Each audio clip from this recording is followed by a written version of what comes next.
Hi, this is Adam Coleman with Wyndham Capital Mortgage. The purpose of this video was to go through this purchase worksheet that I'd created a while back, but I've kind of added to it over the years.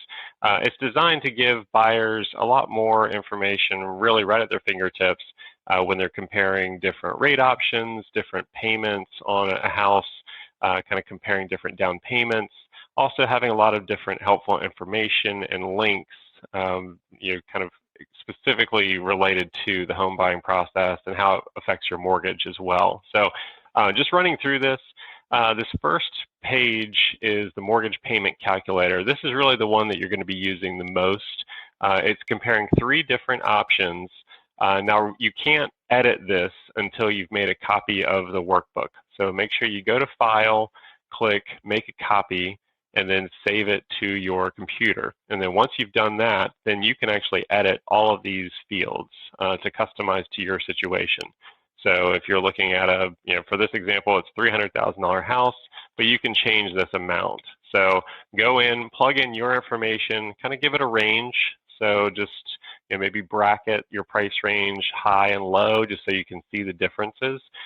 Change the down payment to whatever you think you're going to use, but this will give you a very good idea of, let's say you wanted to put less money down, how does that affect your payment? You'd be surprised, a lot of times it might not affect your payment all that much, and it could mean a lot more benefit to you to keep that money in hand. So play around with the different down payments. Obviously, the loan to value is going to calculate automatically for you. You can change your loan term. Obviously, most people do a 30-year, but obviously you can change it to a 15 or a 20 to adjust that as well. Different credit score buckets that you can use. So take a look at those and try to get close. Obviously, if you have not pulled your credit, it's a good thing to have me take a look at that and tell you exactly what your scores are. First-time homebuyer, yes or no box. You can change this between a conventional FHA or a VA loan. Again, most mortgage calculators online do not have the different factors that go into FHA and VA, so this is a very good resource for you there. Property tax rate, if you happen to know your tax rate, you can plug it in here, or you can kind of guess based on what you've seen in the market. Your realtor can obviously tell you.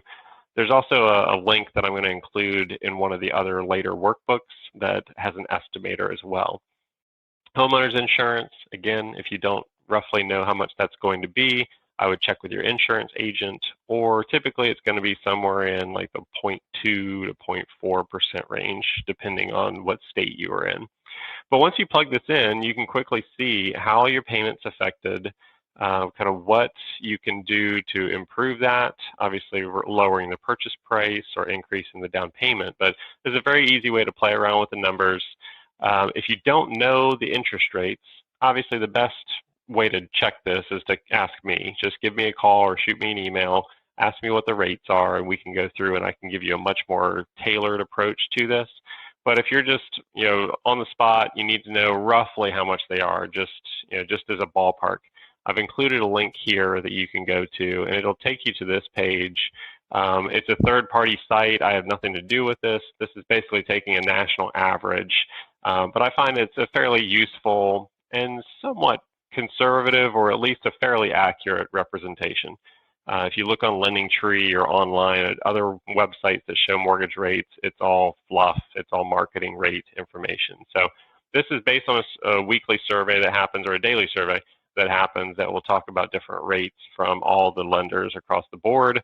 We are usually lower than these just because our rates are more competitive, but obviously this will give you a conservative idea. So that's the first workbook. So play around with that. If you have any questions, obviously let me know, but this will allow you to kind of throw 3 different scenarios side by side so you can see how the payments work out. The second worksheet is the affordability calculator. This is kind of like a quick pre-qualification for yourself, so you can play around with the numbers, check to make sure that you're looking in the right payment range.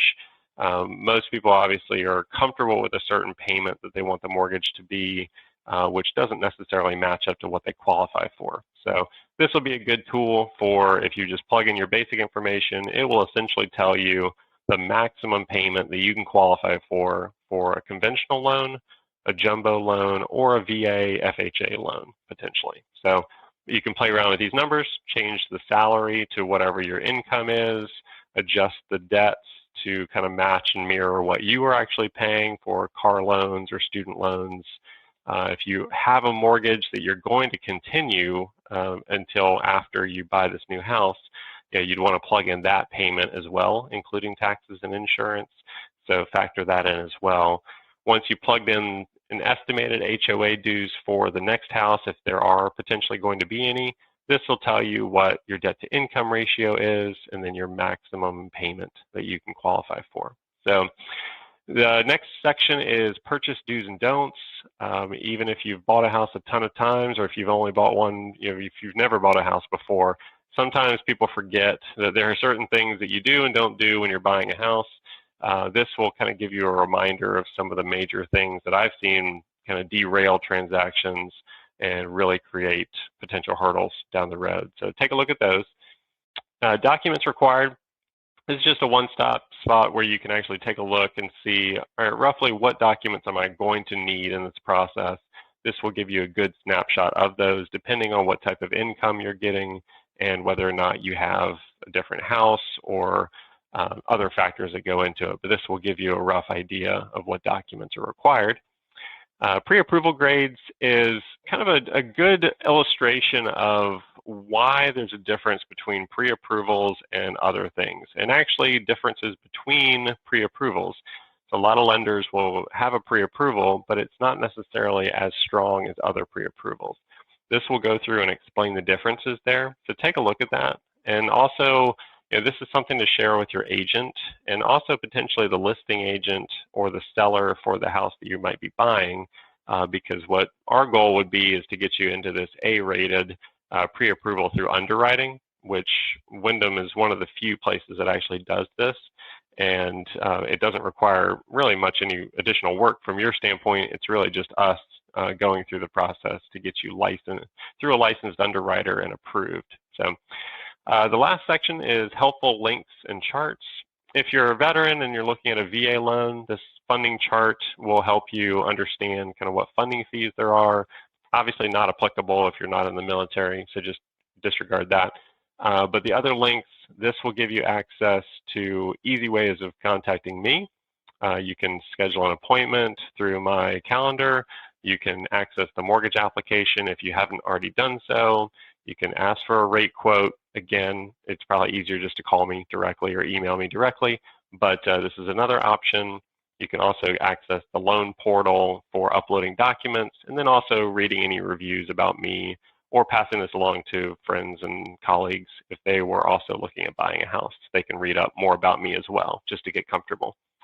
There's a few other links on here that might be helpful. Conforming loan limits for FHA and conventional. If you're getting up above like a $647,000 loan for conventional, there are some counties in the country that allow you to go higher without it being considered jumbo. So this will allow you to check to see if you would be eligible for that. But that's about it. Take a look around on this. Let me know if you have any questions, if you have any feedback, or if there's anything you think would be helpful to be added to this that you run across as you're buying a house or as you're going through the process. I'd love the feedback, and I can certainly add to this. But again, it's Adam Coleman with Wyndham Capital, and I certainly wish you well.